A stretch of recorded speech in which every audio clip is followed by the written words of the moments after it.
cloud-based time attendance solution. So for us to start this session, it's only appropriate that we first of all introduce you to the cloud-based software, which is Biotime Africa.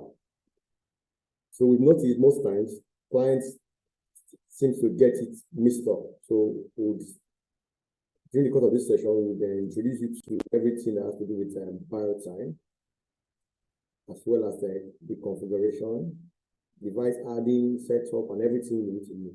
So during the course of this session, if you have any question, please note your question. At the end of the session, we'll take your questions accordingly. Okay. So I believe everyone is seeing my screen. So with that being said, what you're looking at now is the default signing page of Biotime. Okay. This is the signing page of Biotime.ng. So oftentimes we notice that some of our installers, they usually mix it up with a different Biotime cloud for our Mexico subsidiary. So it's important to note, please, the URL is Biotime.ng. Biotime.ng, not Biotime.any other stuff. Currently, it's Biotime.ng. And if there's any change in the URL accordingly, we'll notify you of any change. So once you sign into the URL, which is Biotime.ng, what you're currently looking at is your home page, what you would see when you sign into Biotime Africa cloud-based solution URL. You have the sign-in page, you have the verified page, and all that. So let's start with the basics. If you have currently not created a company, or you've not created an account with Biotime.ng, the first thing you need to do is to go to the sign up. When you go to the sign up page, you have the opportunity to be able to sign up. So just for the sake of test, we'll be using a temporary email to initiate a test for this session, right? So let's start. I have a temporary email, which is this. Okay. So let's refresh. I intend using a temporary email for this creation, just for the purpose of the show. Okay. Now, use this. Input your email address here. Input whatever phone number you want to use. This is very important for contact sake. So let's put 070-1234-5688. So that's what it is. The password, let's just create any generic password.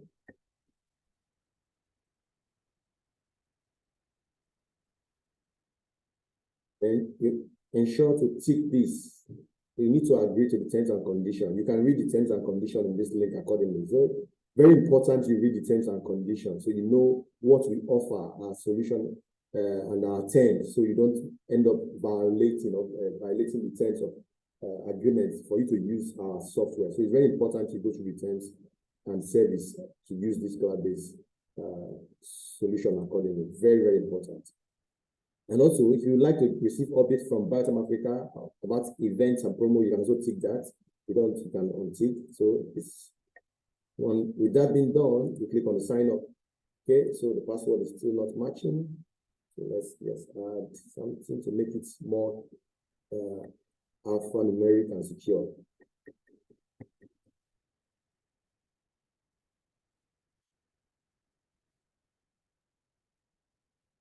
It's very important to use a very secure password. Hence why it was requesting for a more secure password. So now, what I have literally just done is just to create an account. So with this process now, it will automatically initiate an email, an activation email, so that this email address I used for my account creation. Okay. So with that being done, now we'll move back to our email inbox. So for those who are using Gmail, it's important to know that sometimes the email might come into your spam folder or your social folder, or you need to check all the email folders that you have in your email, your inbox, your spam, your social folder, and different email folder you have accordingly. That's very important because sometimes the confirmation email might end up hitting a different email folder other than your inbox directly. So it's not out of place for you to check other folders, okay? So hope comes in. And sometimes too, depending on the email server you're using, you might get some delay in the email coming in real time. So it's also good to be patient, depending on your email server. Okay, that's fine. You can see we've gotten the confirmation email accordingly, account confirmation email. Okay, now, so with that, what we do, click on activate. You see that. So this is real time now. We've gotten the email accordingly on this temporary email address that we're currently using for this demo session. Okay, so what we need to do, we just click on activate account. Now, once you click on activate account from the email you get, you now create a new company from that link. Click on create a new company. You put on the company name you want to use. So for the sake of this session, I'm just going to create it as let's call it test. Let's call it the company name test session for the sake of this session, okay? Then continue. So what we've done now, we've created an email, a company using the email address we've done. So now let's sign in. Note, this is the email address I use, and the company name I created is test session. Verify. Now it's verified. If it's not verified, it will tell you. So the reason that you see and input your password is because it has verified that the company and the email address are actually legit and registered with the solution. Hence why you ask you to put your password. So now I input my password.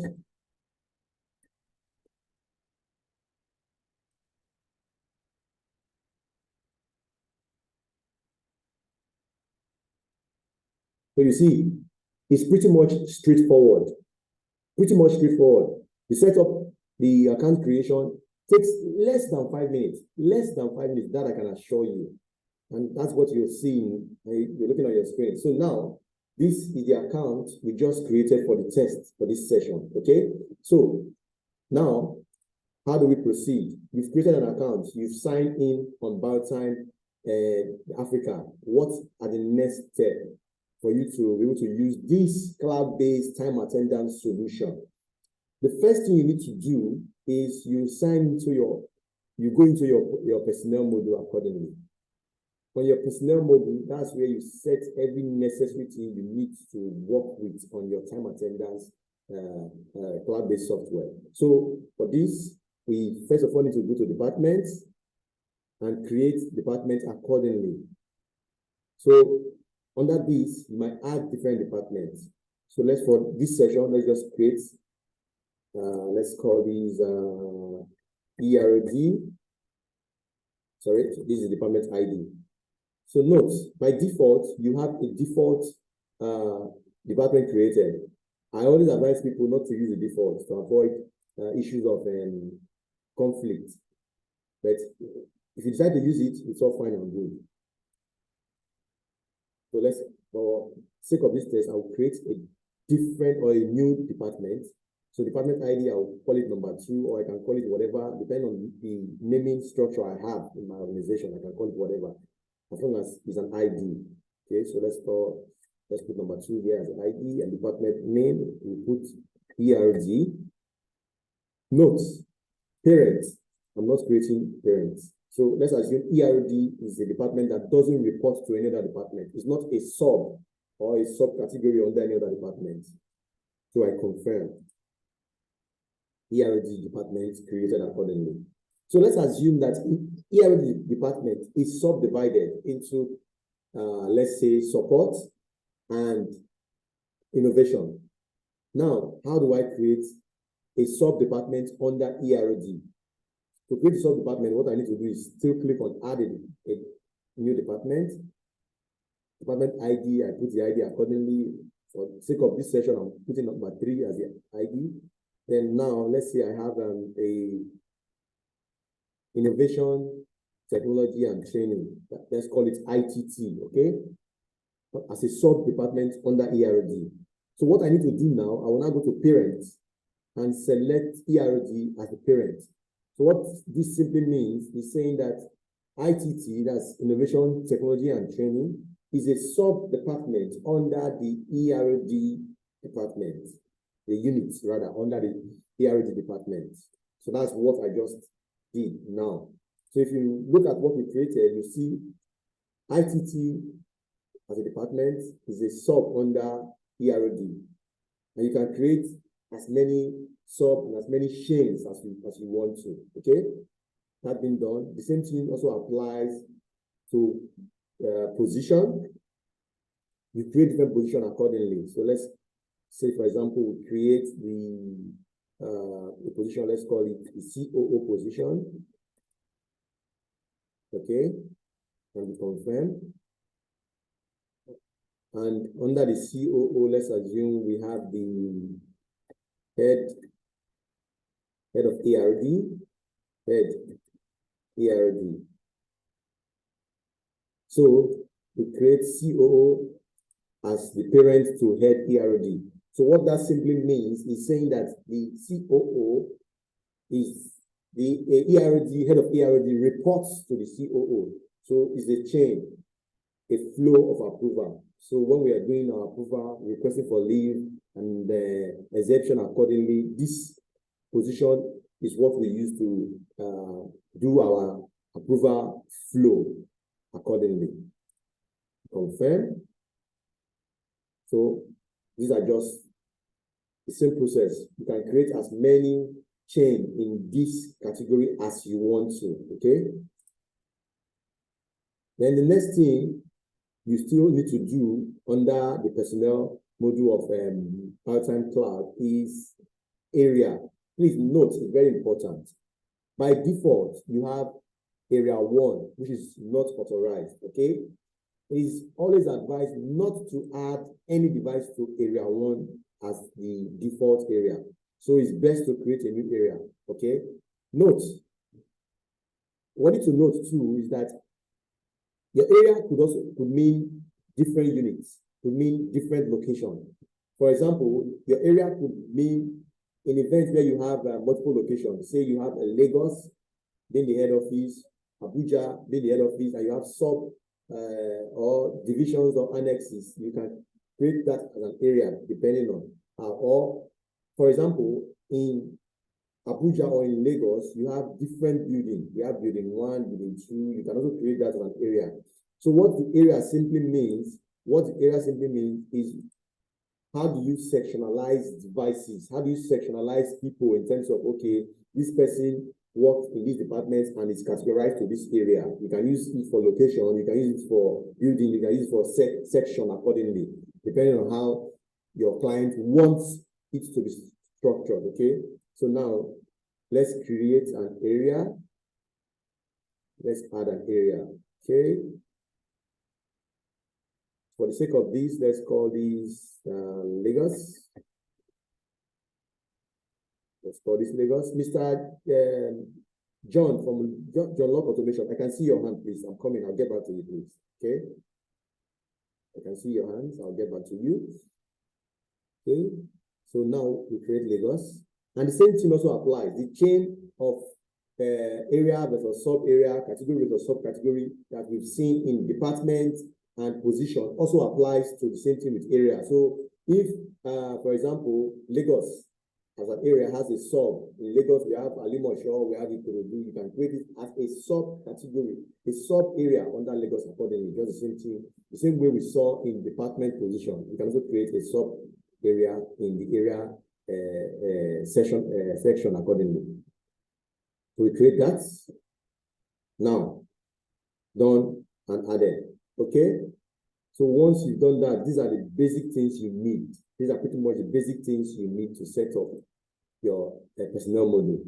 Now, if you've done this, the next thing you need to do is come to employee. Under employee management. If you click on employee management, you can add employee accordingly. So when you click on add employee, what do you get? Add employee, this is what you get. You see a pop-up, okay? And under the pop-up, you have employee ID. So let's call this, let's use ID 213, just for sake of test. Name, let's call this test. Last name, let's call this session. Department, let's assign this to ITT. Area, let's assign it to Lagos. Okay. Position, let's give him head of ERD. Employment type, well, depending on what you have, temporary or permanent, you can set up accordingly. Let's put permanent. Date of joining, very important. So, date of joining is another important thing that most times some installer make mistake with this. It's important for you to note that when you are setting your date of joining, if, for example, it's a device that has been used, is currently being used by a different time attendance software or a different time attendance solution, and you want to roll over your already captured transaction, attendance transaction on that device accordingly on Biotime Cloud, it's important that you set the date of joining from the previous day to backdate it. It's very important to note this. So, for example, if the device I intend to add to Biotime Cloud, Biotime Africa, has a transaction as old as, say, 2 years, 3 years, they'll be using it on a different solution. I just want to move to Biotime Cloud, Biotime Africa Cloud solution. I need to ensure that the date of joining is backdated.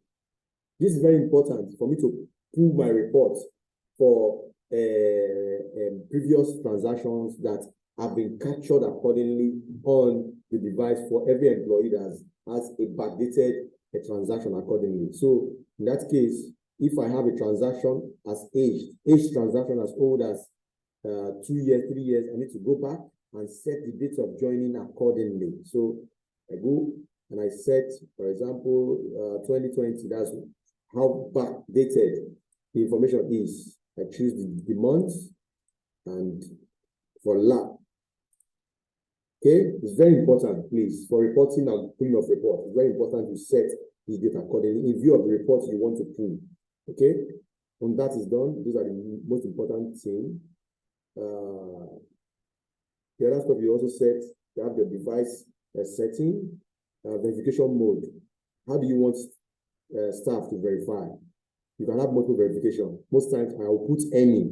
Any means they can use any mode of verification, using their fingerprint, using their face card, or depending on the device that is being deployed and added accordingly to the cloud-based solution. Okay. Then the next is device privilege. So if, for example, this employee is meant to be a registrar or someone that have access to register other staff, you need to set it accordingly. Or a system administrator, if the system administrator will be the one to register other people, you need to also set that accordingly. If not, it's just an employee that doesn't have admin or setting access, you need to set accordingly as employee, okay? Then you can set device password, giving them the option to log in or sign into the time attendance device. You can set their password accordingly. So let's just, for the sake of this test, put this as device password. Okay. The other things you can also set from here: enable attendance, yes, password, and mobile application. So if you're going to be using your mobile application to do clock in and clock out, you need to enable it here. So one beautiful thing that Biotime Africa has is the ability for you to be able to remotely give access, the ability to punch in on their phone, and they will have it as a clock for them accordingly. But for you to be able to do that, you need to enable the mobile app for that staff accordingly. So come in here, you click on enable.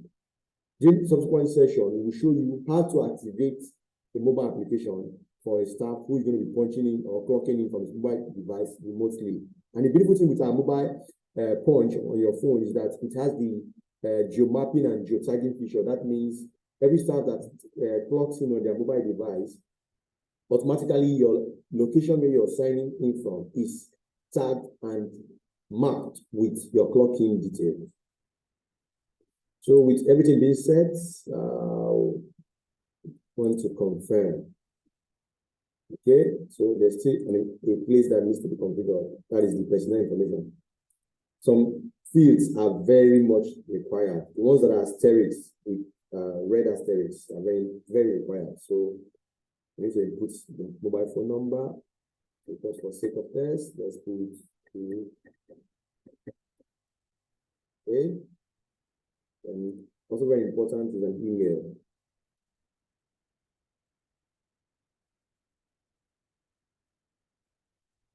Okay. That's been done, let's confirm. So email already exists.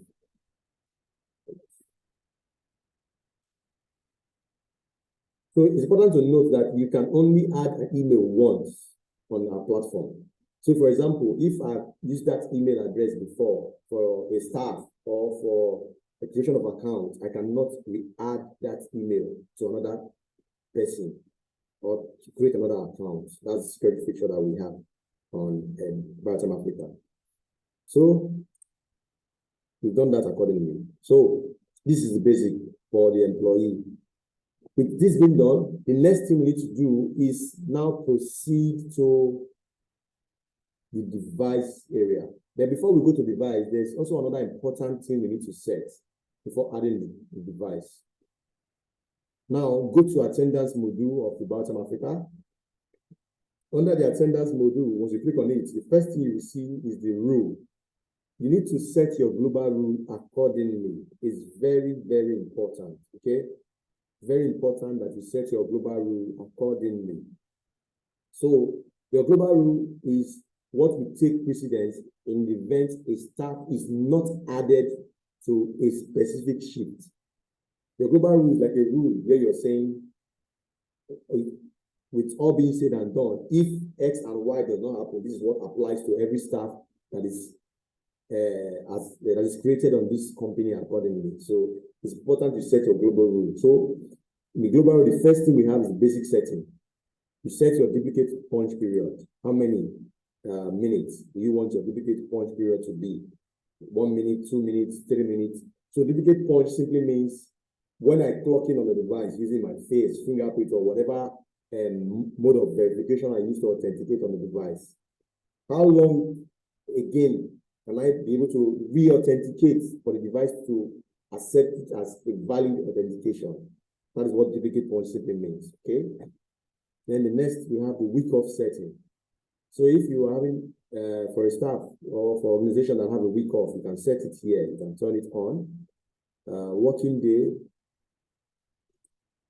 calculate week off as overtime or not calculate. These are different modalities based on if they have overtime existing and active in the organization you're setting this solution up for.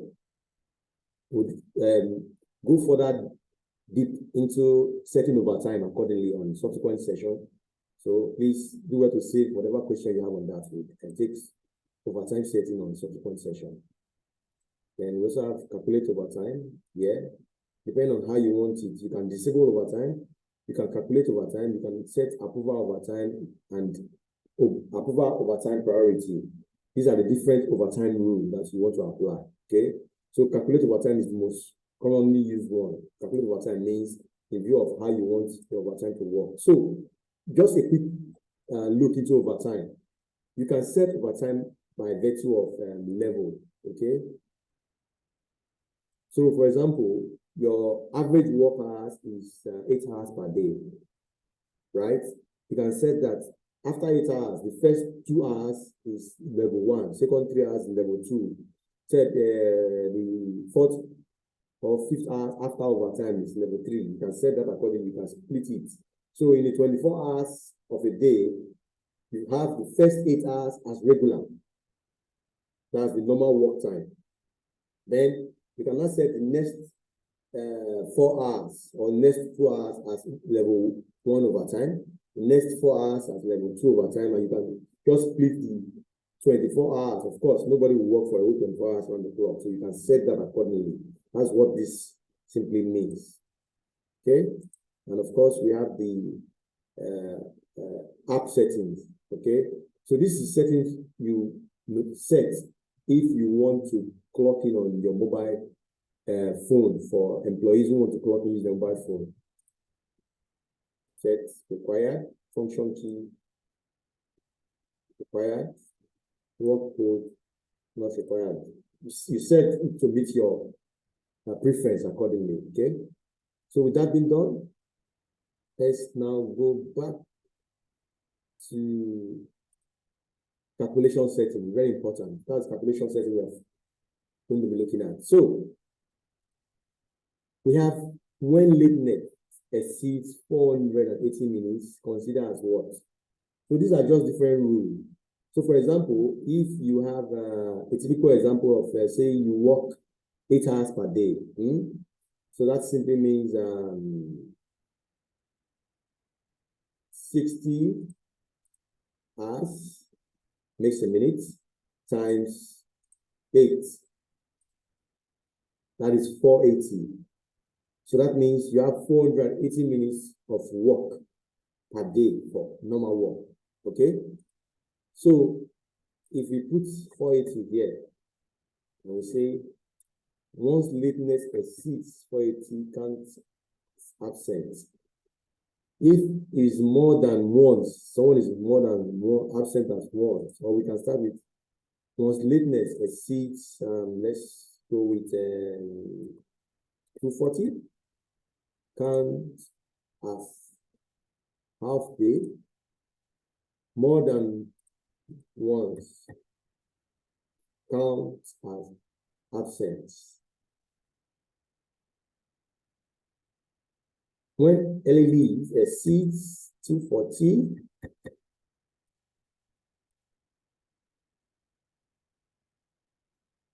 count as half day, more than one, count as absent.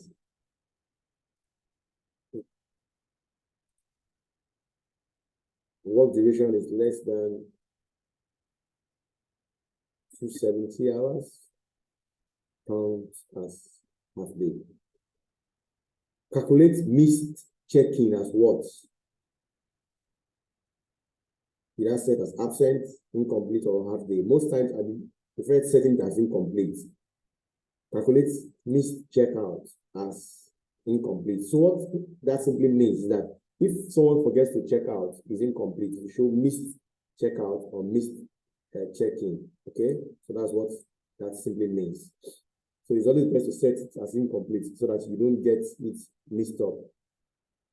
So that way, if for example a staff head out of the office and is on a site visitation or to see a client and is unable to come back to the office and clock in, you can now raise an exception for him. That is why I usually set this as incomplete whenever I'm doing a configuration for a client. Then we have this calculation over time. These are default. You don't need to change this. And of course, your leave calculation and start date. We'll explain this in subsequent session. So when that has been appropriately set, you save. So now we have our global rule set. It applies to everyone working in this organization. So the next thing we need to do is go to our shift module. But before we go to shift, there's something we need to note.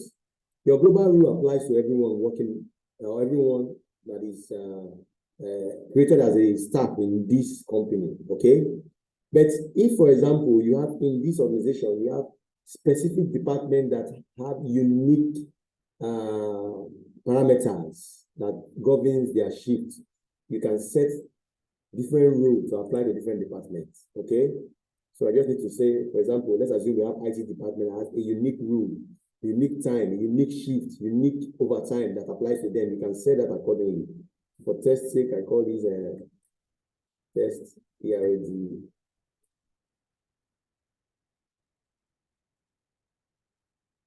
So let's assume ERD has a unique shift that is different from everyone else's own.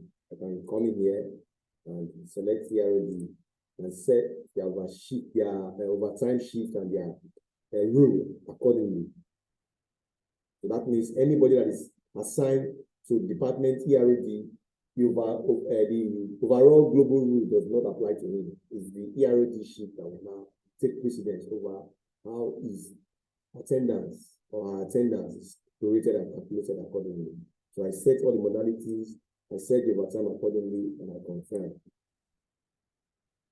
Okay, so that's if you are setting the rule at a departmental level. So you need to set a departmental rule. Okay. So with that being said, the next thing we need to do is go to the shift. When you click on the shift, you have the break time, you have the timetable, and you have the shift. Okay. So now, the first thing you need to do is to set the break time. It's very important to set the break time if they have a break time.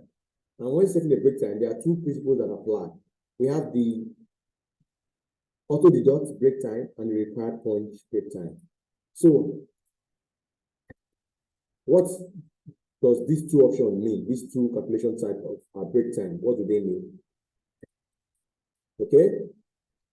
So if I choose an auto deduct, it means automatically, if for example, I am meant to have a duration of 60 minutes, 1 hour as a break time, and I'm meant to work sign in from 8 to 5, right? Automatically, a 1 hour break time is deducted from the number of hours I'm meant to work. So 8 to 5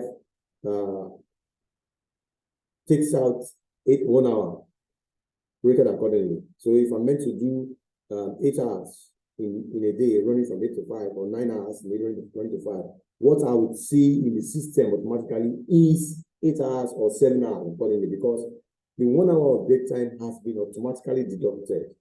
That's when you set your break time to auto deduct. Start time 12, end time 1. You can set it accordingly, however you want to set it. But if it's on required punch, that means every time I want to go for a break, I need to go and punch. Okay, I need to go and punch. Like, okay, I'm taking break. I can split my break accordingly, 20 minutes, 10 minutes, depending on the rule, the punch setting that we set here. So now, if it's auto deduct, there's a rule setting here. Duplicate punch period is going to be rule-based. Punch state type, you can set it as no, because it's auto deduct, right? Not required. But if we are using the punch required, we need to make it yes. Okay, here is rule-based. And we'll now go to require punch setting. This is where you set how you want your punch to be captured. Multiple punch, click yes. If you want the staff to be able to break their split their break into different sessions. So for example, if I'm entitled to a 1 hour break, I can decide to take 20 minutes and split it in 3. I can do that. If I have a 2 hour break in a day and I want it evenly split or whatever, I can do that accordingly. Then now I will set my minimum break time here. So if, for example, I'm splitting the break, 1 hour break to, I want an average of 10 minutes that the staff cannot take anything less than 10 minutes per break time. I said that here. If I want 20 minutes per break time, that means I will take my break time thrice since I have 1 hour break. I said that here. Early in, want to calculate as overtime, you said that here. Late in, want to calculate as overtime, you said that there. Okay. So once you've done that, you confirm accordingly. So in this case, I'm going to use an auto deduct. If there's no, if break does not apply, you don't need it. You don't need it. You can just ignore, right? You can just ignore accordingly. So after we created our break time, the next thing we need to do is go to timetable. Timetable. By default, you have your default timetable that is being displayed. You can either use your default timetable or you can create a timetable. Okay. So I would like to add a normal timetable. Note, we have different types of timetable. We have a normal timetable and we have a flexible timetable, which I will explain during the course of this session. So let's assume I'm using a normal timetable. Okay. And then my check-in time is 8. So I set that accordingly. Check-in time 8. Check-in start time. Very important. Check-in start time is at what time can people start checking in? And of course, you know, for those of us who live in Lagos, we usually come to work early because of the fear of traffic is the beginning of wisdom, right? So we leave our houses early and come to the office sometimes, and some of us come to the office as early as 4, as 5, and you know, just so we can beat traffic. We don't want to be stuck. So if I come in by 5, I should be able to check in so that I don't forget. So that's what check-in start time mean. So if I set 4, that means as early as 4 a.m. once the staff come in, you can check in accordingly. Check-in end time. Check-in end time is at what time can the staff be cut off from checking in? So most times I like setting check-in end time to just before the checkout start time, just because, you know, so that you're able to capture all your reports accordingly. So you know those who are late, who are terribly late. So for example, the staff is late, just come into the office for an hour and wants to clock out, and so you can get the accurate report of how terribly late the staff is. So most times I like to set it just an hour or so before the checkout time begins. Okay, so for this I can set in, let's say 18, or let's say 1600. That's about 4 o'clock. Work days, you know, I mean, the number of days you have as a work day is 1. Work day is 1, okay? Set that accordingly. Then checkout time. So checkout time, if I'm closing by 8 to 5, so that's 5, that should be 1700. Checkout start. Of course, the same thing applies. 1700 checkout start time too. So your checkout start time must be the same, cannot be lower than your checkout time. Very important. Your check-in time can be way earlier than the checkout your check-in start time, but your checkout start time ought to be at least either at par with or later than. If you want to set 16, let's see if it will fly.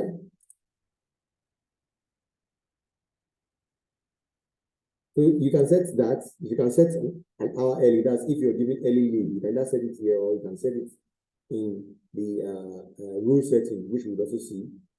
Okay. So let's set this. Checkout end. When can someone be cut off from checking out? So most times I like setting it to the end of the day, just because, you know, we have people who are, because of the fear of traffic, also stays back in the office till late at night. So only appropriate to give them that benefit of doubt if your organization allows. Okay. So set that accordingly. And the next is break time setting. So if you want your break time to apply, you come in here and you click on break time. The previous break time we created accordingly, you click on it. On schedule time, early in, do not calculate. So this is where we set our schedule time. So if you want to capture early in as overtime, you can set it here. Calculate as work time, calculate as weekday, calculate as week of overtime, calculate as holiday overtime, depending on the principle you want to use to apply. Okay. Then late out too. If you want to also calculate it as overtime, this is where you set that parameters accordingly. So if, for example, I'm saying calculate as work time, I will set the maximum number of early leave that will be calculated as the minimum number of early leave that must be calculated as overtime. So if, for example, I say calculate as overtime, and I'm saying for you to calculate as overtime, it must be up to an hour. That's 60 minutes. It's very important for you to set that.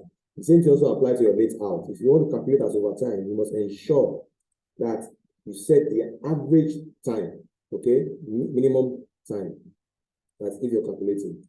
And most times, for me, I usually do not calculate. That's if the organization do not have overtime accordingly. Okay. Then for more robust overtime setting, you set your overtime here. Depending on what time, depends on overtime. Okay. So if you're saying depending on work time, set the overtime level. The first one is 2 hours. So after you've worked your normal 8 hours in a day, and you now work 2 extra hours, it's level 1 overtime. After you've worked your normal hours for the day and you work 4 hours, level 2. After you've worked your normal hours for the day and you work 6 hours, level 3. Right? So you can set that accordingly, depending on your overtime rule. Okay? That's if you're setting overtime.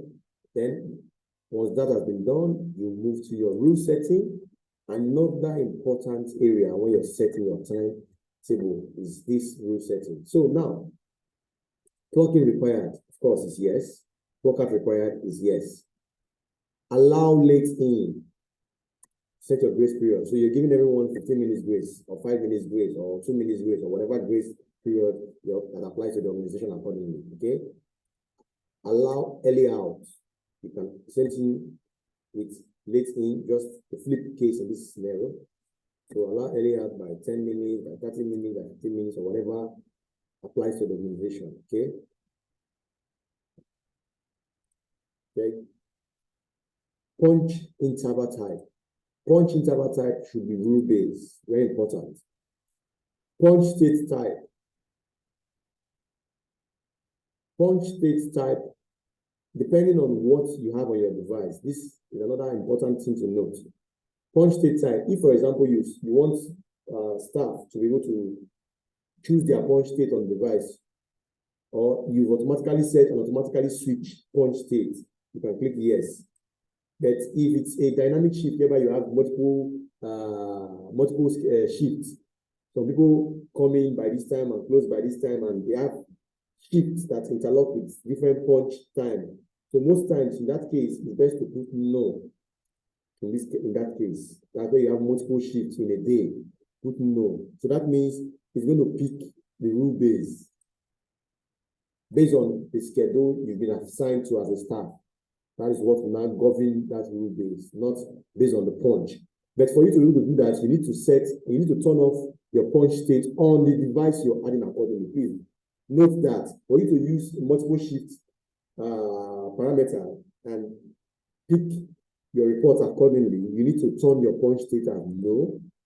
And on the device, you need to turn off punch states. You need to turn off punch states on the time attendance device accordingly. Okay, so once that is done, you have the settings automatically set depending on your start time and your end time. So once you set all that parameters, give it a name. Let's call this test session.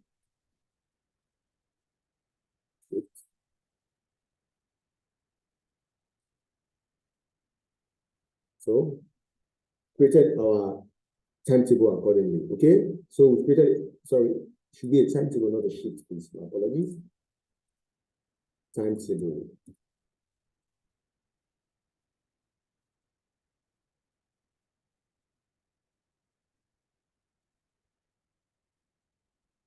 So once we've set our timetable, note, we've applied our break time to our timetable. So now we need to apply our timetable to shift. So now we go to shift, and we add a shift. Okay? So now, to add a shift, you have the timetable we created showing here. Let's call this shift test session shift. Now we come in here and assign this timetable to the shift. Units. What's our cycle? How many weeks do we want it to apply? How many months do we want to apply? If it's day, if it's week, if it's months, you can assign accordingly, depending on the nature of the organization you're setting the solution for. So if you're using a week, for example, the week seems to be the most easily widely adopted units, right? So now I set a shift for Monday, Tuesday, Wednesday, Thursday, and Friday. Why for Saturday and Sunday, they're not working? So I put week off, week off. Okay? So, and I can have different cycle accordingly, depending on how I want my cycle. Okay? So if I want to have a 1 month cycle, I can change that accordingly. I can set different timetable. Based on the timetable I've created, I can apply it accordingly. So this becomes very handy when you're setting a rota shift. So if, for example, on the first week of the month, I'm meant to do a normal timetable, and in the second week, I'm meant to do a different timetable. I just go in there accordingly, and I set,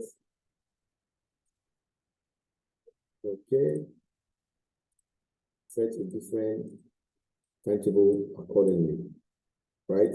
So very important to use that. Okay, so I believe we've gotten that. So with that being done, we confirm. So we have our shift created accordingly. Basics, set and ready. These are the basics you need to set for you to get your time attendance working properly, okay? So now, once we've done that, we go to our schedule, depending on what you call it.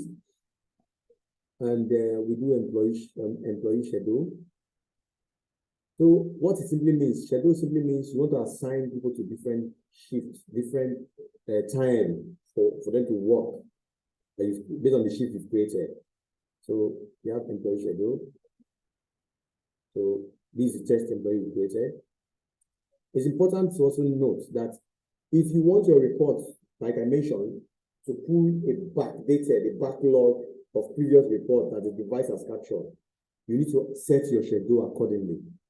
So for example, in this case, let's assume the staff has been working on that device before now, and you want to get a backdated transaction that is on the device to pull the reports on Biotime Africa. What I just need to do is I go to the start date and I backdate the start date accordingly. So if you remember, when we are choosing the date of joining, we chose 2020. So I can choose anything from 2020 forward. So let's choose 2022.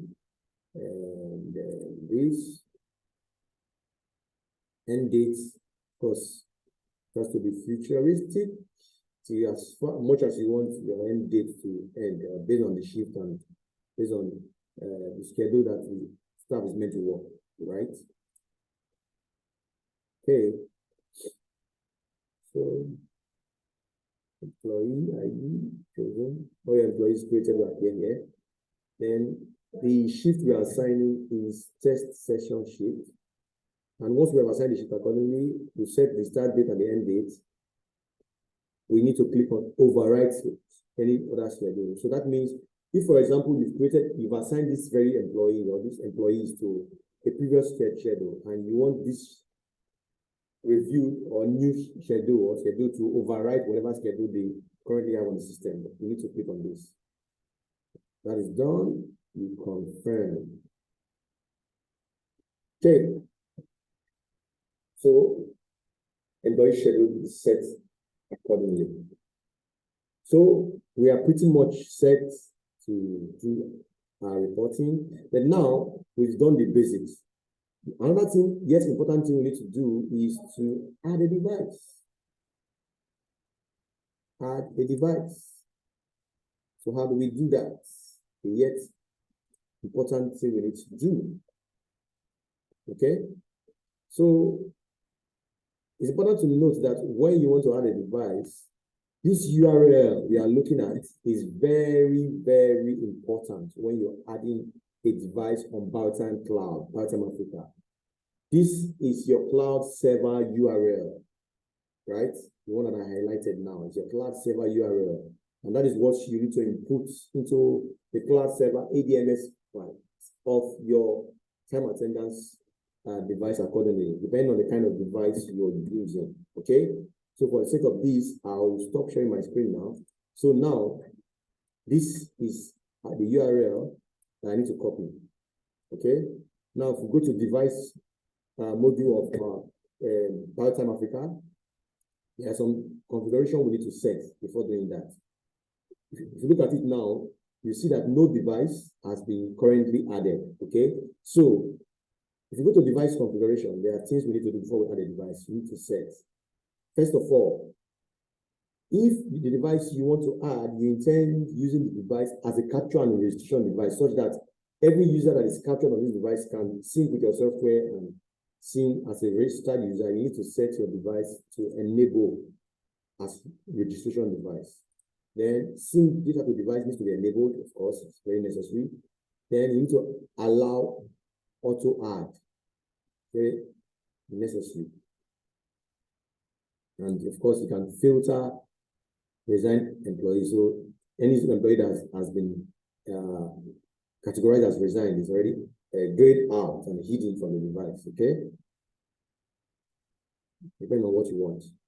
Then these are your bio data approval policy. So when an employee edits or creates himself or send mobile upload, you want to approve as an admin before, or do you want it to automatically come in?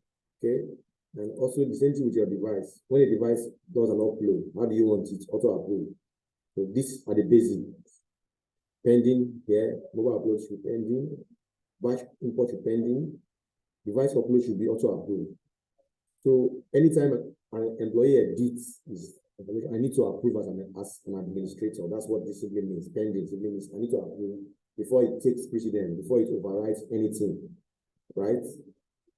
So we set our data retention settings accordingly here. How long do you want a device to retain data? How many data should you want? How many transactions? How many commands? How many device log and upload? We set that accordingly here, depending on the storage capacity of the device we are adding to the Biotime cloud solution accordingly.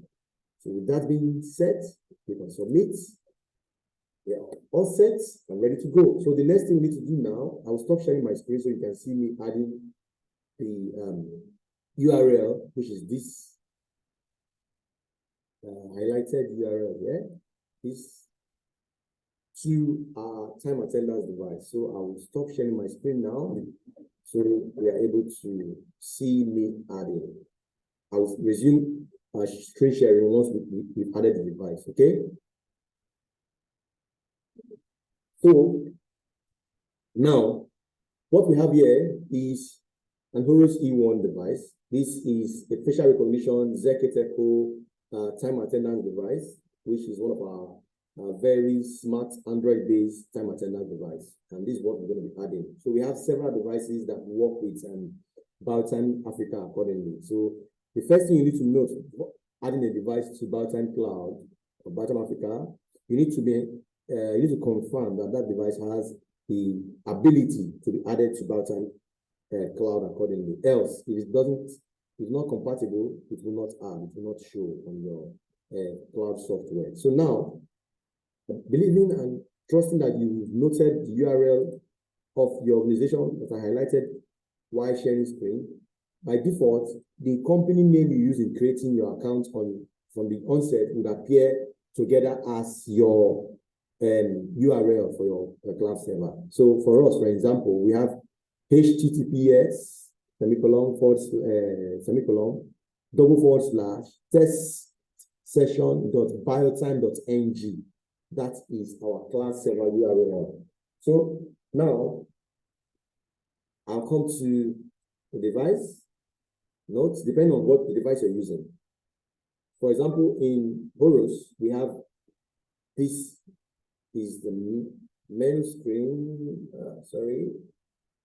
We need to go to system or comms, depending on the device you're using. Try and locate on the device, locate comms or system setting, depending on if you're using a Linux device or if you're using an Android-based device. So if you're using ZKTeco Android-based device, you find the class server setting under the system setting, okay? Under the system setting of your time attendance device accordingly, okay? So you scroll down to where you have your cloud server setting, you open it. Now you want to click on enable domain name. Okay, click on enable domain name, turn it on. So when you click on enable domain name, it gives you the ability for you to be able to type in your URL on the device accordingly. So I've turned on the enable domain name, which you can see here. So the next thing I need to do is click on server address. Okay, and I click on server address. I need to delete the IP if I've used IP before now, and input the URL that was highlighted. In our case, the URL we are putting here will include HTTPS, what's it called? This semicolon, okay, // test session. That's the company name we created when we are setting up our company account on Biotime Africa. Test session.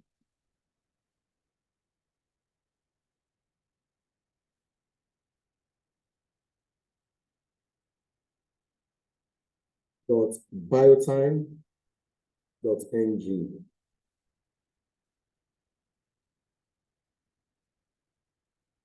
So I've inputted the URL accordingly. Oh, my bad. I think I should have gotten a better camera that would have captured my device clearly. My sincere apology, please. So once you input that URL accordingly on the cloud server section of your time attendance device, click OK. Note, if your HTTPS is turned off, you need to turn it on, okay? So in this case, my HTTPS is turned off, so I need to turn it on. If I turn it on, I need to reset my device because note, the URL we're using, if you notice, it shows HTTPS, which means it's a secured site, right? So now I've turned on my HTTPS, and note, my device is connected wirelessly via Wi-Fi to my network, to internet. It's very important to have a device connected to internet because this is a cloud-based solution that uses internet to work, right? So what I'm going to do now is I'm going to restart my device because I just turned on HTTPS. It's very important. But if HTTPS is not showing on your URL when you create your account, you need to check your certificate in your browser. Check your browser certificate, ensure that your certificate are up to date and properly updated. Your URL link should show HTTPS, showing that it's secure. If it's not showing for whatever reason, then you can turn off your HTTPS still on the cloud server setting of the device, ensure it is turned off, else the device will not display. Okay, so we need to power on the device for the HTTPS settings that we've turned on to take effect. Okay, so the device is still coming up. So wait for the device to come up.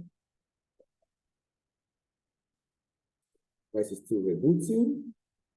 So like I mentioned, depending on the device you're using, if you're using a Linux-based devices like the MB460, the MB10, and several other devices, the INO 1A, iClock, and a whole lot of other Linux-based devices, you find your cloud server setting in the COM, that's COMM, the COM setting of your menu, and you click on it, you see cloud server, click on cloud server, you enable cloud server, and you input your URL with the HTTP // and your URL, company name, and biotime.ng accordingly as shown on your screen, on the screen while I was still screen sharing. So now my device is up and set. So now I need to move back to my software. Now I'll share my screen so you see what is happening. So I'll move back now to screen sharing. Okay, so now you see it. The minute I input that device, the URL, into my cloud server setting, automatically it pops up on the device module of my Biotime Africa, which you can see here. So the device has automatically added itself to my cloud account of Biotime Africa. As far as your parameters are properly set right, your IP is properly set right, whether you're using DHCP or static, depending on what you want to use, and your device is connected to internet, it should pop up without you doing anything. So, like what you see here on my screen, the device has automatically been added, showing on my screen on my device module. Okay, now what do I need to do now? I click on this device, serial number. Now I will make this a registration device. Click on it. Device name, I can call it whatever I want to call it. Call it department, whatever, it's fine. So just for the sake of this session, I will call this first E1. Device IP will take, of course, my public IP. Add the device to an area. This is very important, please. So if I add this device to an area, that means it's only staff that are added to that area that will be able to clock in and clock out from that device. So for example, if we have Lagos, we have Abuja, we add the device to that area. So that means this device is meant for Lagos staff to clock in, or people in this unit to clock in. The area that you've assigned accordingly, depending on how you want your protocols and modalities to take effect, you can set that accordingly. Okay? So everything seems fine. Time zone, very important. Set the appropriate time zone, else your device will be showing incorrect time. Okay? Time zone. Our time zone we use +1. We are not using it for access control, so it's just pretty much basic. I think everything seems fine. Okay, we're good. You confirm. You see, so your device status has changed from yellow.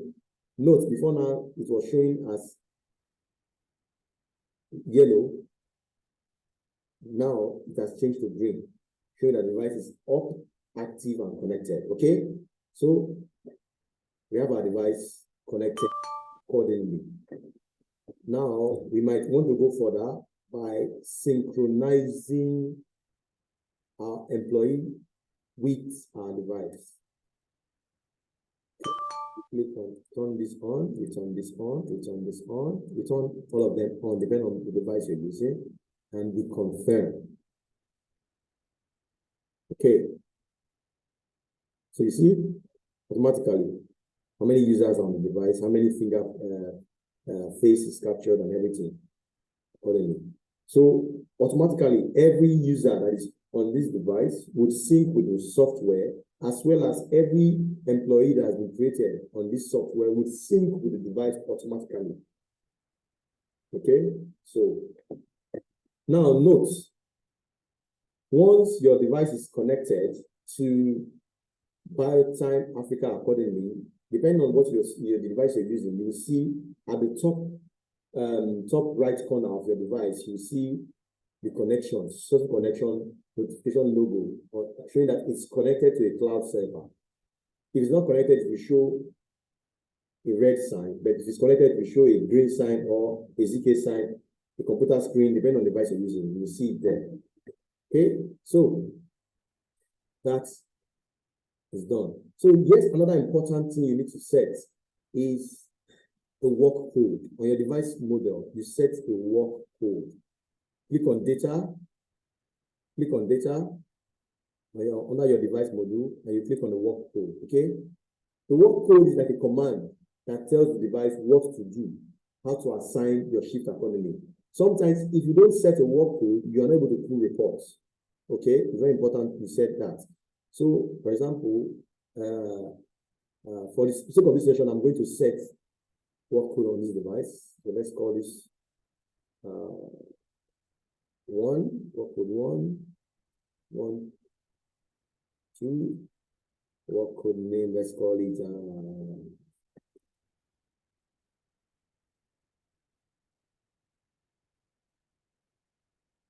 for the test session. Okay, confirm. So now I've created a work code. What I need to do is assign this work code to a device, to the device that has been added accordingly. Okay, so now I'm just refreshing so that it takes effect. Click on the device and we go to data and we click on work code, right? So now I click on the work code and I send to the device. Click on the device. I'll see all my devices that are added to my account under the device tab. I click on it. Okay, this is very important. It's very, very important. Else your report will not be falling in place appropriately. So this is pretty much it. Okay. Now, for every transaction that happens between your device and the software, you see it under your operation log, your transaction log, whatever change you do, you see it under your operation log. Okay. So you see, it was previously a staff that we saved on it, which is Priya. Priya is one of my colleagues in the office here. Obviously his face has been captured on this device, right? And the minute I connected this device to my Biotime Africa account, it automatically synchronized Priya's details. So now if you go to a personnel, you find that Priya will now be showing there as an employee. See? So we have Priya now. But note, when I was creating employee, I only created the test employee, right? But because my colleague who is Priya, his details has been previously saved on this device, the minute I connected the device to my account on Biotime Africa and made the device a registration device, it will automatically sync every existing user on the device to my personnel module as an employee. Okay, so that's what it is. So I think this is where we'll round up today's session. And we'll continue tomorrow with setting, reporting, configuring the device, how to set a non-punch state and other configuration accordingly on the device. So at this point now, we want to take questions from our participants, please. So, Mr. Adedoyin, you have a question? I will allow you to speak now. You can unmute, please. Good morning to you. Thank you, Mujib. Good morning, Mujib. Thank you. Thank you for the time. Your name is Josh. My apologies, please. I didn't introduce myself. My apologies. I was so carried by the training that I did not introduce myself. My name is Josh Advocata. I'm privileged to be. Okay, Josh. Yes, please. Okay. Good morning, Josh. Yes, yeah, please. I just have questions. A particular question on the timing of the Biotime, thinking with that of the device. Hope you can hear me. Yeah, we are actually struggling to hear you. There is a break in your network. Oh. So we are struggling. Okay, maybe that could be my network. But can you hear me clearly now? We can hear you now. Please go ahead. Okay. Yeah, I said in setting the time of the Biotime installed on a server and that of the plug-in device itself, I have a challenge. I did an update. No, so not that I did an update. I did a correction on my timing based on my time zone, and the two clock-in devices I have in two different locations maintains the previous time zone, but the software on the server shows the actual timing of my time zone. I've been finding it very difficult to sync it. I've spoken with your support team in respect of this, and they've tried also. That didn't work. I was instructed to change a battery. The battery is presently not available in the location where I am, and also when when I took the battery to those that sell something that is related to that battery, they said the battery is okay. There's nothing wrong with the battery because they tested it. And I also tested it by myself, confirming that the battery is okay. So I don't know what solution can be preferred to such situations or circumstances. I've checked through the timing on the software, on the Biotime software I installed on the server is working perfectly. Sorry, but that's please, is it the Biotime 8.0 or Biotime Cloud? You need to clarify this. Yes, it's 8.0. Biotime 8.0. Okay. You might need to reach out to us on that. This session is actually for the cloud-based. I know. I just want to chip it. Maybe I can talk to you after the class. Very well. Okay, thank you. We'll reach out to you after this session, Mr. I would really appreciate that. Yes, please. All right, cheers. So, Mr. Abiodun is asking a question that he has an iClock 880 device that doesn't have HTTPS. So, we've noticed that some of these devices, because of their age devices, the platform they currently work on might not have that HTTPS. So, for such devices, what we need you to do is to send the serial number of the devices and send it to our support and tell them that you want, you noticed your device does not have the HTTPS feature. Hence, you cannot add it to Biotime 8.0. So we need to check from our end if the platform would allow an upgrade, a firmware upgrade to be done for that device accordingly. So the first thing you need to do is to reach out to support with your device serial number, and it will check. And if your current platform, the current platform you're on, permits an upgrade, you get a patch for the upgrade accordingly. So that's what you need to do. So just reach out to support with your serial number, the serial number of your device, and then specify what you need to do. That you want your device to, the device cannot add to Biotime Cloud because of the HTTPS feature that's not there, and it should be updated, and you get a patch to do the update accordingly. You're welcome. So we need questions, please. If you want to ask, you can indicate by raising your hand so we can take your question.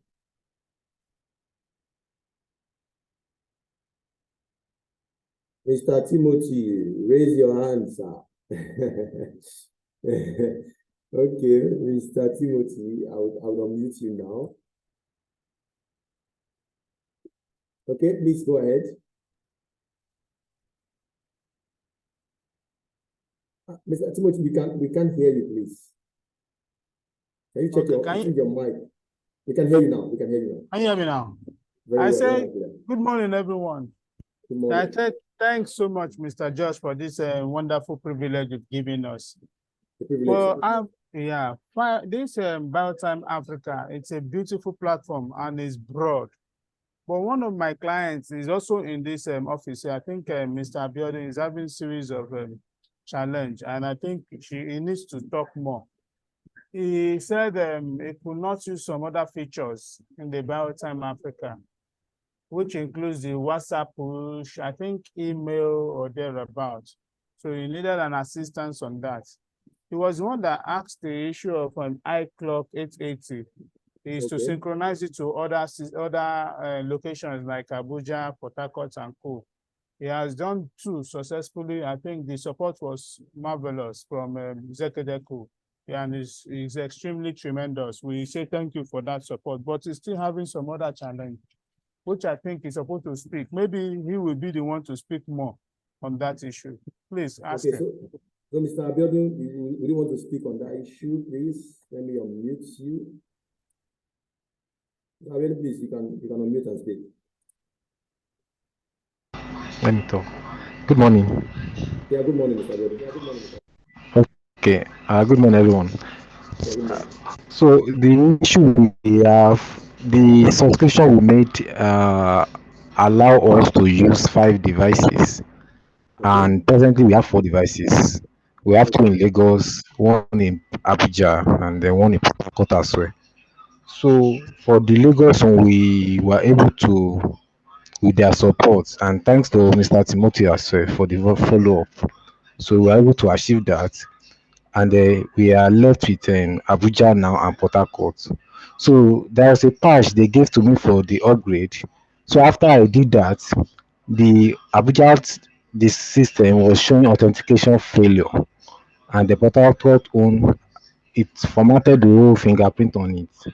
so we couldn't work on it. So we have been trying to reach the support to date, but they are yet to respond. So, and two, for the subscription, there are some features stated for us that we can use, like SMS notifications, WhatsApp push, and the likes. There are a lot of like functions we know how to can use Android phone to scan. We have like up to 20 mobile transactions. So I don't really know how to Okay, do all very those well, things, but very well. So I what believe if I can have support, we can. very well. So Thank I'm you. That's noting all. what you said now. They are actually part of the session we'll be having tomorrow. So this is the first day. It's a 2-day session, right? And so tomorrow we'll take a session on what to do, how to configure your email, how to set up mobile application and all that accordingly. But just to chip in to also know, just to clarify, so certain features on Biotime Africa are dependent on an API or a third-party API. For example, the WhatsApp feature you talked about, for you to be able to use the WhatsApp feature on Biotime Africa accordingly, you need to get a WhatsApp API, which is not coming from ZKTeco, right? So once you get your WhatsApp API, you just need to integrate it on the API settings accordingly. So I'll share my screen now. I'll share my screen now so you understand what I'm talking about. Okay, so believing everyone can see my screen. Share.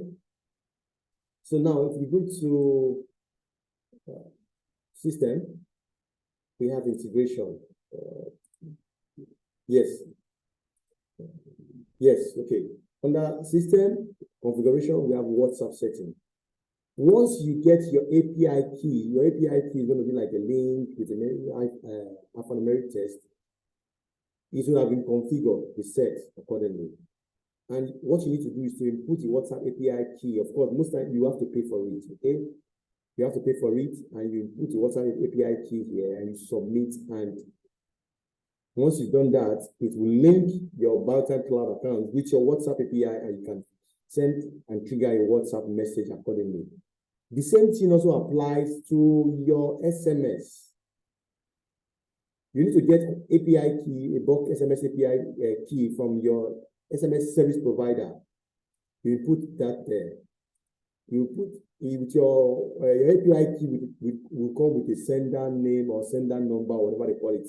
It's a sender details that you put here, right? And of course, currently we have 2 providers which currently work, but the challenge we have is that this provider, Test Local and Spring Edge, they charge you pay for by SMS you send, and I think they charge about if I recall about 45 or so cents per SMS, and there are some that charge 20-something cents per SMS if my brain serves me right. So these are the current provider we have. We are already in the process of adding local SMS service provider. So you need to add that on the Biotime Africa accordingly. But currently we have just these 2 providers that you can use. And we are currently already working with the dev team to give us the accessibility for us to add local SMS box service provider, which you can add accordingly using your API key and sender details, and you need to do that accordingly. But note, it's not out of the box. You need to get your API key and subscribe for it accordingly. That applies to WhatsApp and SMS. Okay. Why for the email? This is the email setting. Okay. You need to first of all get an SMTP server. They have several SMTP servers that are free.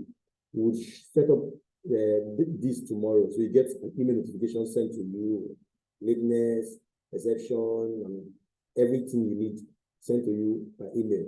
But before that, you need to also come to your alert setting and set your alert accordingly. Okay, the kind of alert you want to receive and all everything, set it on your alert setting. So this is just something that needs to be clarified. I thought it was important to clarify that. But tomorrow we should go further into setting this email and all that accordingly, and adding devices and every other verification that needs to be done. We sort out tomorrow on this subject matter. I believe that answers your question. Therefore, Other issues that come with synchronization. So please do well to reach out to Mr. Timothy, do well to reach out to me after this session. We're more than glad to assist you in resolving that.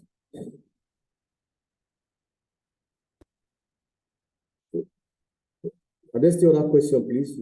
More than glad to take your questions.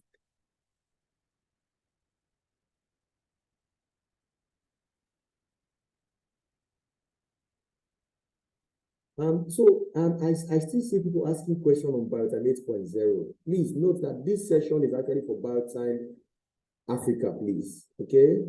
As much as we understand that, yes, Biotime 8.0 is the solution we also support, but for this session, we want to focus on Biotime Africa. So please, you want to do well to reach out to support on the issue you're having on Biotime 8.0 accordingly, please. Yeah? Mr. Olumide, Mr. Timothy, I can see your hand, please. Let me give the audience to Mr. Olumide. His hand is raised up. So, Mr. Olumide, please, you can go ahead. Good morning to you. Good morning. Yeah, good morning. Yeah, my name is Olumide. I'm calling from CIBS Engineering in Abuja. Can you proceed, Mr. Olumide? Concerning the Biotime cloud, the issue of a timetable. Well, in an organization whereby they have a shift that they run 1 week on and 1 week off, how can we go about their setting up the timetable for that period, for that shift? That's my question.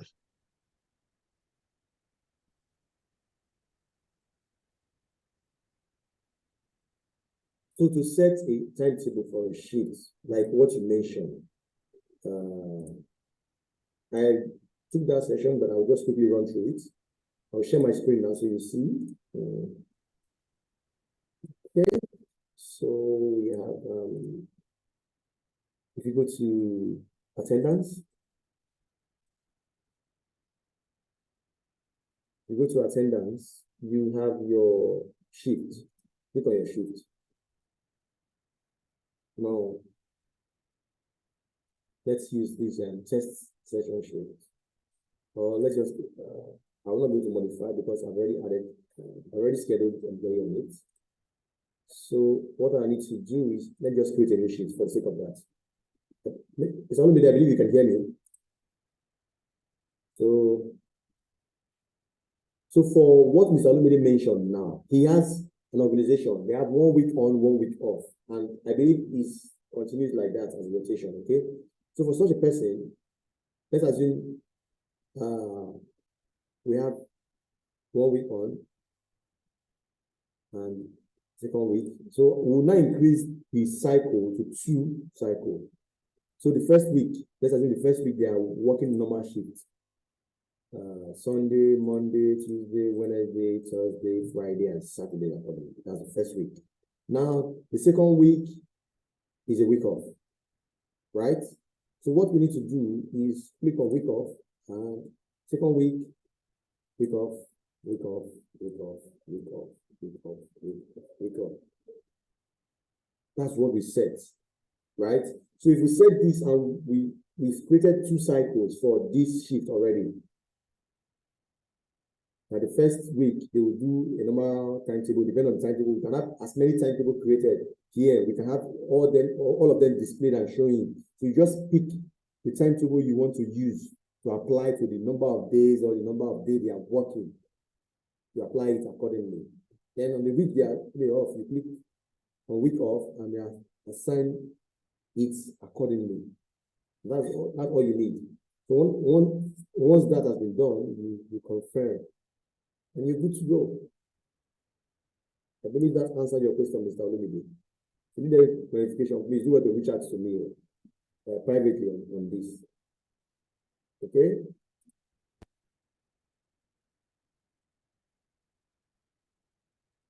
And so for the API, Mr. Timothy, I can see your question. If you can get the API keys. The API is not coming from us. It's a third-party solution, right? WhatsApp is a third-party solution. SMS providers, they are third-party solution provider. We as ZKTeco, we don't provide that. So you might need to get your API key from your vendors that provide WhatsApp API key for integration, or third-party solution provider that provide API key for SMS, bulk SMS distribution. So that's what it is.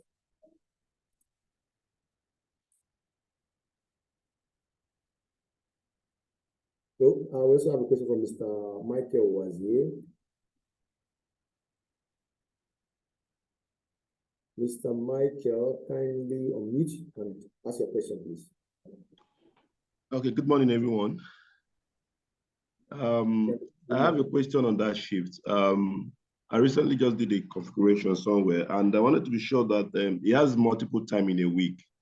Some of the staffs will come 10 o'clock today, and another day they will come maybe by 12. So I'm asking, what the question is that, do I need to turn on the auto shift functionality? So for you to be able to do that, you don't need to. So let me get your question again, please. What do you mean? They have staffs that run different time on a particular week. If you have from Saturday to Sunday, you have different times in a week. So on Saturday, you may come by 8 a.m. and close probably by 12. Then maybe on Sunday, he comes by 8 a.m. and close by 12. So the times are not regular. There are different times they come in a week. So, but they come in every day, but different time. Sometimes throughout the midnight, they do night all through to probably by 6, they close in the morning. And another day they have a different time zone. So I'm asking, my question is that, if I have that kind of time zone, time setup, timetable for a particular individual, do I need to put on the auto shift functionality on it? You mean on the software? Yes, yes. No, you don't need to. Depending on the shift you want to do, the answer to that question actually is a yes and a no, depending on what you want to do, right? So an auto shift, if you put the auto shift on, that means it applies to anybody. Anybody can work any shift. You understand that? Yes. So if you turn the auto shift on, it means if I come in today, I can decide to say, okay, if I come in late today, I will not decide to apply because I'm 3 hours late. I will just enter the next shift and work that shift, and it applies. It sees me as I've worked for that day. I didn't come in late, and I have to pay, right? So that's what it will do. So if the organization wants that, as long as you're working for this number of hours, because I've seen some organization, as long as you are working for 4 hours, that's all they need. As long as you're working for 6 hours, that's what they need. Whether you come in 6, you won't come in 1 a.m. They don't really bother, they don't really care, okay? You can use that auto shift feature to capture that accordingly. But for a more defined one that says, okay, it's rotational, it's on a rotational basis.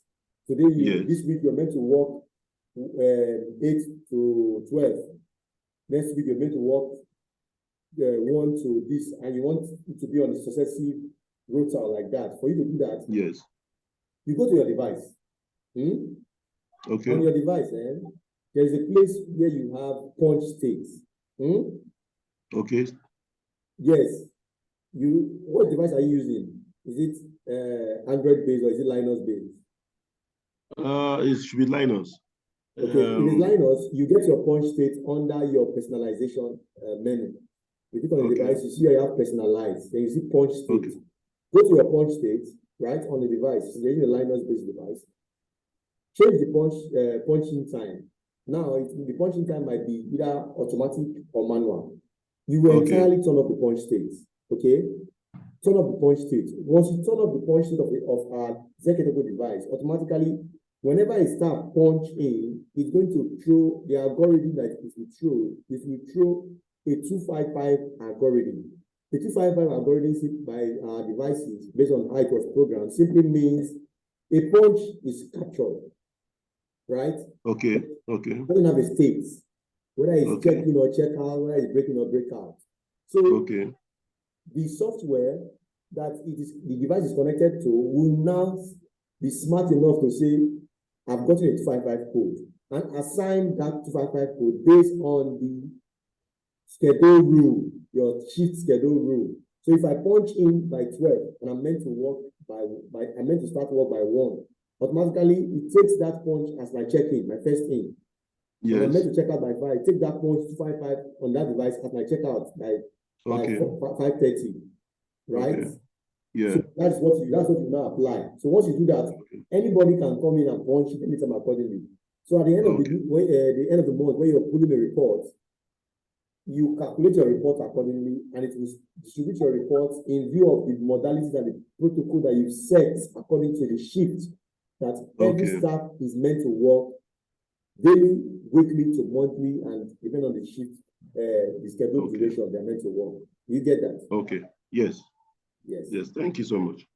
It's a privilege, sir. Okay, so we still have other questions.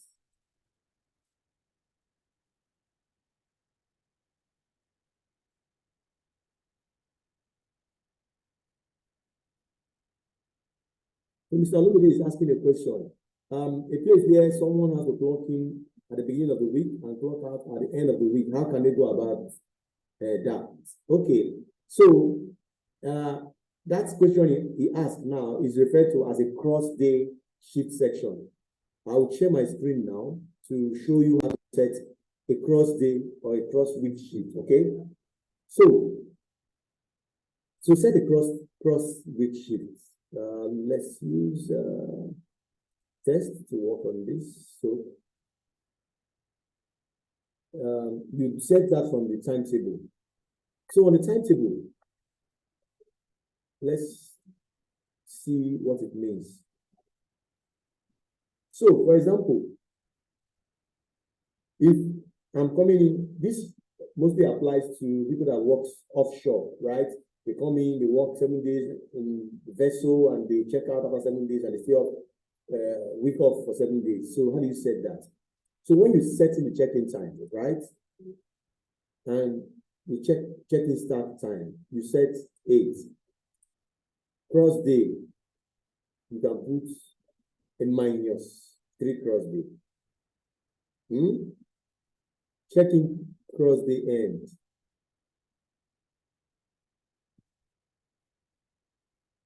Depending on what you want to set.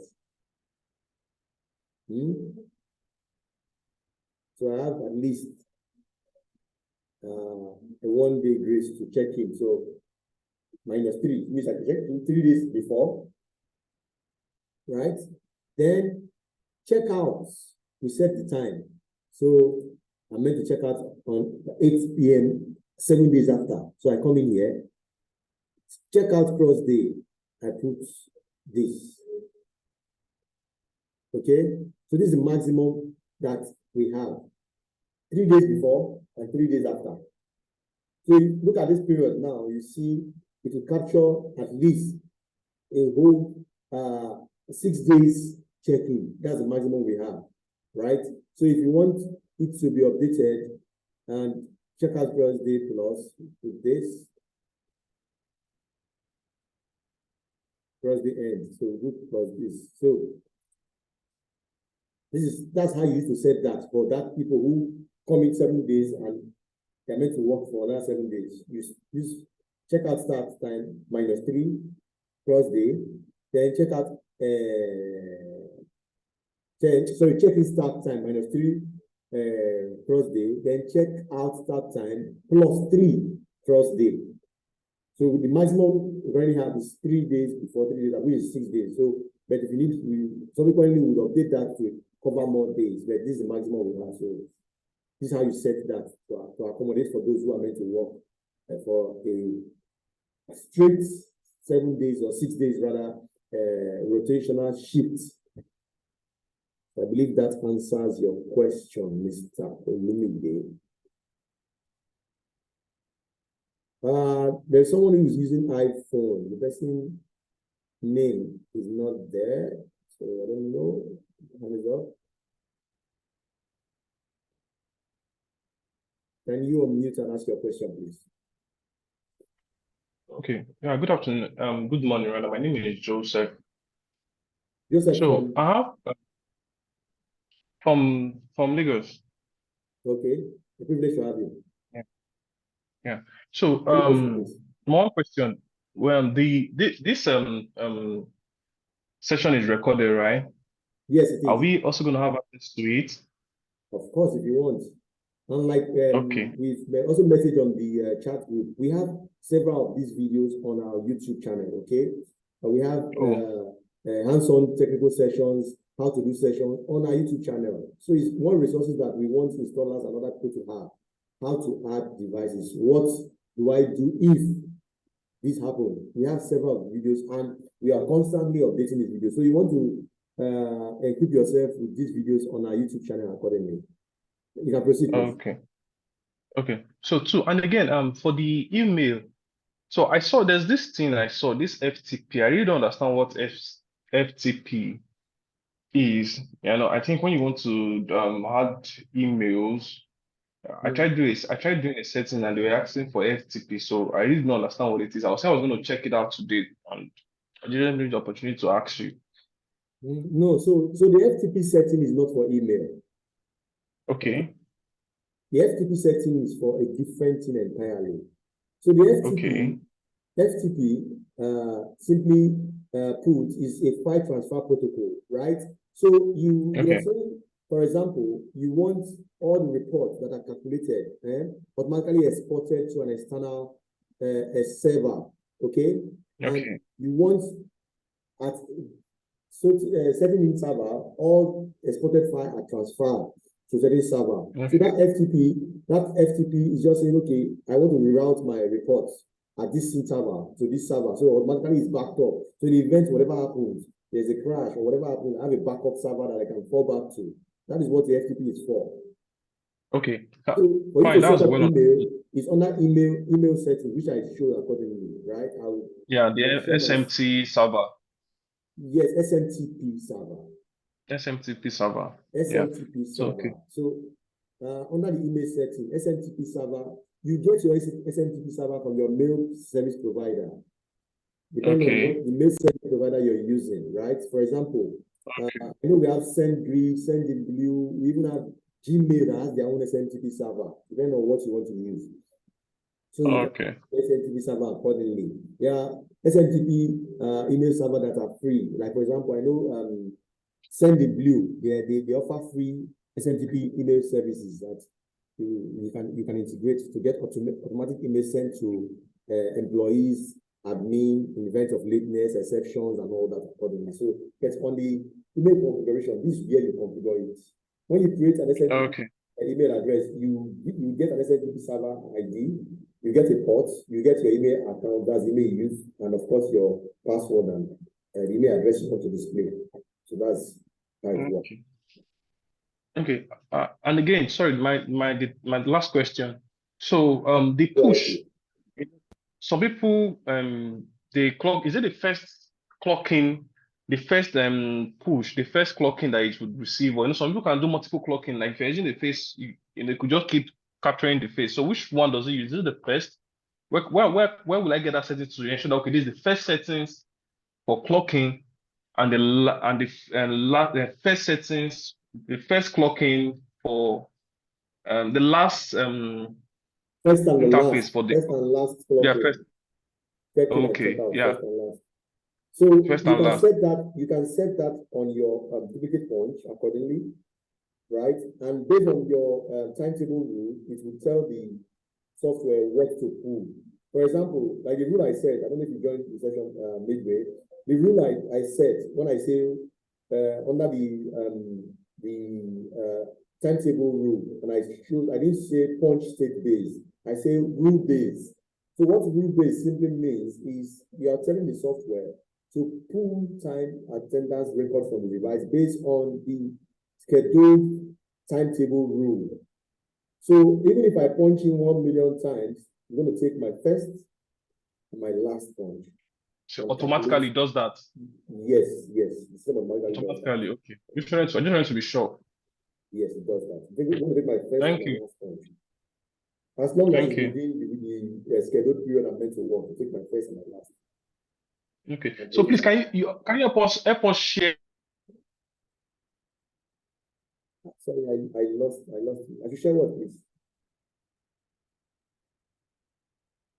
Okay.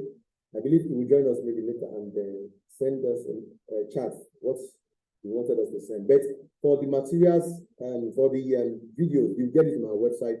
on our YouTube channel accordingly. And if you need it directly, you can reach out to your account manager through the sales person that is managing your account, and you get this video link sent to you. But I would strongly advise you check on our YouTube channel. We have several of these videos at your disposal. Please, we want to do well to harness and maximize these videos that we usually do, please. Okay. We want to take questions. By 12, we'll be rounding up this session. So we still have we have about 10 minutes for the question. Mr. Timothy, your hand is up. Please kindly ask your question.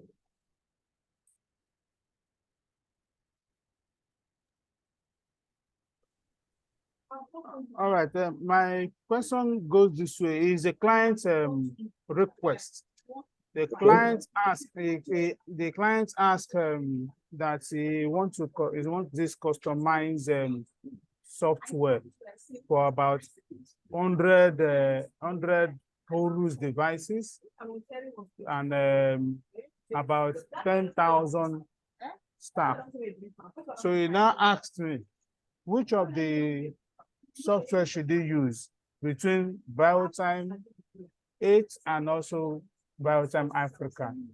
So I suggested Biotime Africa, and we requested for the price, and we gave the price.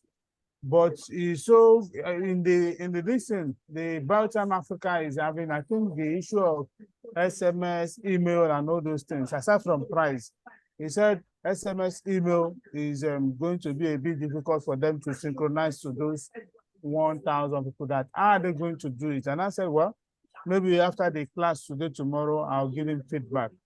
Then I said they should stay on that Biotime Africa. Then the Biotime Africa. Sorry to cut you. When you say SMS email problem, how do you mean? It's not clear, sir. For the 1,000 devices and also the 10,000 what's it called, users. It's still not clear, sir. SMS email for what? Actually, you not clarified. The SMS email is for what? What do you want to do with it?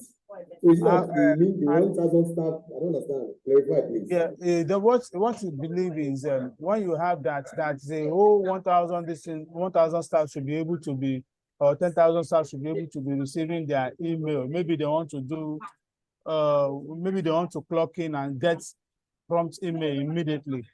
That was what he said. If you want to prompt email, so this is how it works. See, your email, for example, every organization has an email address, right?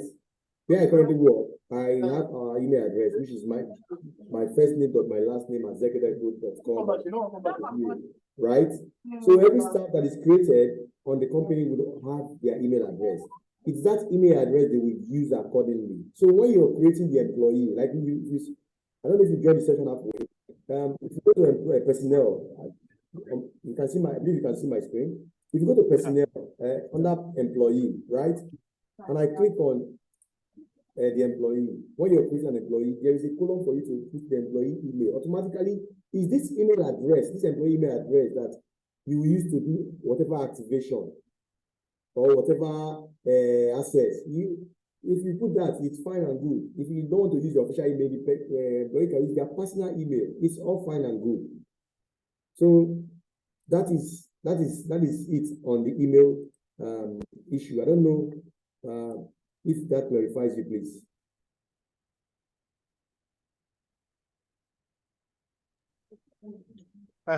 So the email as it is now will go straight to the email that is being registered for that particular device. Is that what you mean? Not to general, what's it called? General everyone, general staff on the device. Because from what you just showed me now, the email is not used for the device. The email is for notification, right? And for signing. Yes. Notification, for example, if I come in late, right? Or if there's an exception, right? That's what the email is for a prompt.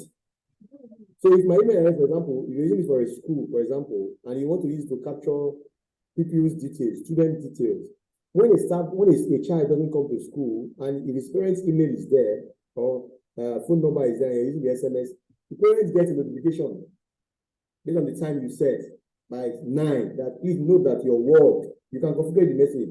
Your word has not checked in today. It's absent for today. That's the notification you get via email, via SMS, via WhatsApp. That's the notification you get as an employee. So it's not on the device, it's on the software. So that's why I said I'm not clear.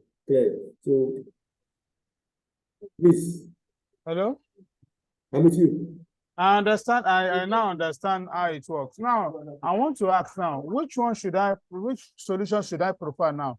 Is it ZKTeco, Biotime Africa or Biotime 8 for this client? Because they are going, is a big company, big organization.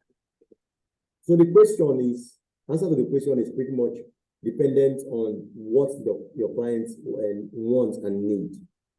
Right? What they need in terms of, their staff strength, their IT strength.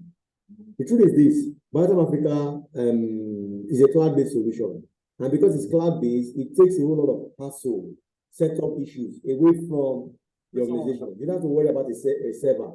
You don't have to worry about public IP, about configuration, and what if, because everything is resident on the cloud, right?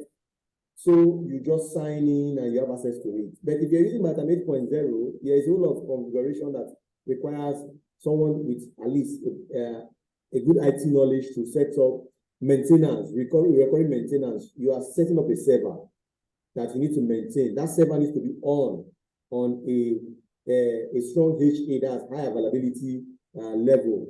So those are maintenance costs that you need to factor. But with Biotime Cloud, you don't worry about that. It's just like a normal email. But the thing is that you have to pay for subscription because note, it's cloud-based.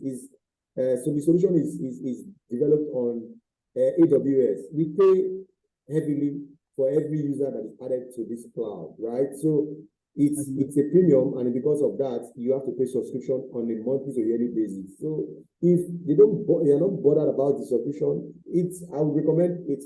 I would recommend Biotime Africa. But if you are so concerned about paying recurring subscription, they can use Biotime 8.0, but let them understand that there are things that they need to have: public IP, a static public IP, a resident server that the software will be deployed on, which will be maintained. And by the time you do this course, you find that when I deployed a Biotime 8.0 for a client, and we did the cost of deploying, we discovered that the cost of getting a public IP, paying for the public IP being assigned to you, a static public IP rather, is almost the same thing, not more than the cost of paying for Biotime Africa. So that's just what it is. But of course, you don't know if you already have it and it's cheaper for them. But that's why I say it depends on the client's wants and needs. So does that answer your question, please? All right, thank you. Yes, please. So in the absence of any other question, I think we'll be coming to the end of today's session. Okay.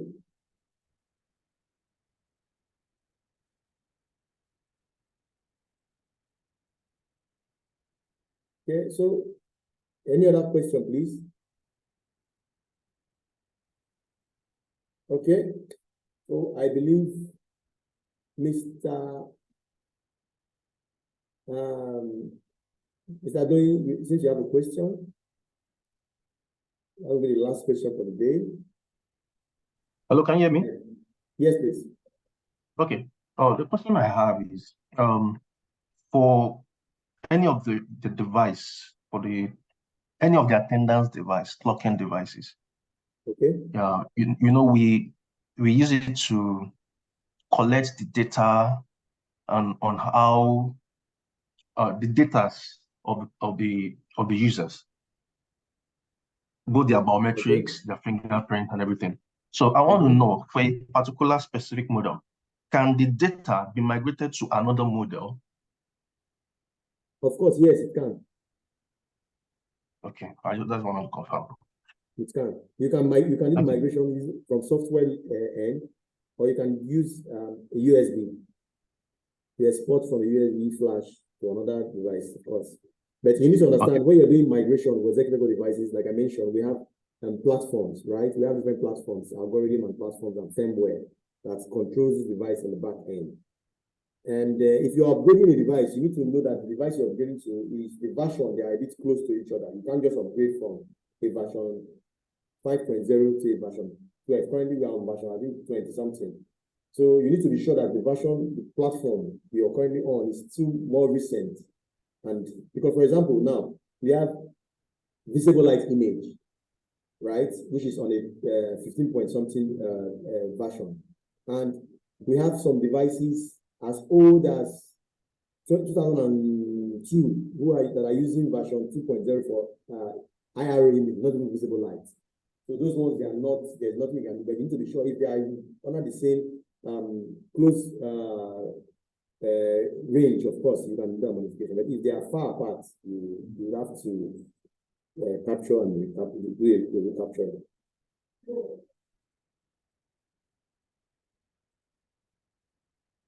So I believe that answers your question. On this note, my name remains Josh Akloveta, and I am privileged to be the head of training and innovation with ZKTeco West Africa. And it was a privilege having you, and we're more than glad to keep a date with you tomorrow for the continuation of this session on the Biotime Africa configuration. So thank you very much. And if you have any issues, please do to reach out to your account manager at the sales channel. For support, please do to reach out to our support team, which is on our website. We'll try as much as we can to attend to your support. And if it's not attended as soon as possible, please, you want to reach out to your sales account manager to expedite and escalate issues that have not been promptly attended to. So thank you very much for your time, and do have a great day and stay safe. See you tomorrow.